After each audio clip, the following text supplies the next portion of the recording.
潘先生，请问你鼻塞多久了？有没有鼻塞？还好哎，我是打呼。打呼呀？啊，你觉得你没有鼻塞？你现在空气是顺畅的吗？鼻腔是顺畅的吗？还可以吧？还可以哈。嗯，好，那我先请你用力的吸一口气。我觉得很塞啊。对吗？蛮塞的。习惯。好，那我们现在这个鼻部气流倍增器啊，请你放到你的鼻腔。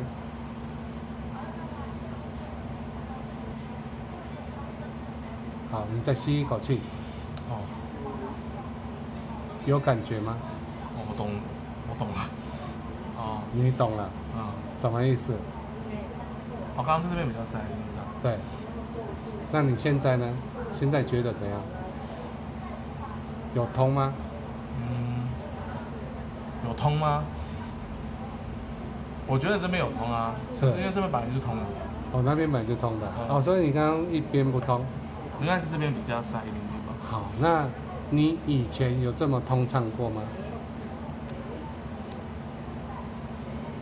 不确定。不确定。好，如果从0到10，你觉得它增加了多少量？我很明显的话应该是6吧。哦，有6。嗯 OK。那装着会不会不舒服？还好。那 OK。谢谢你。好。也可以。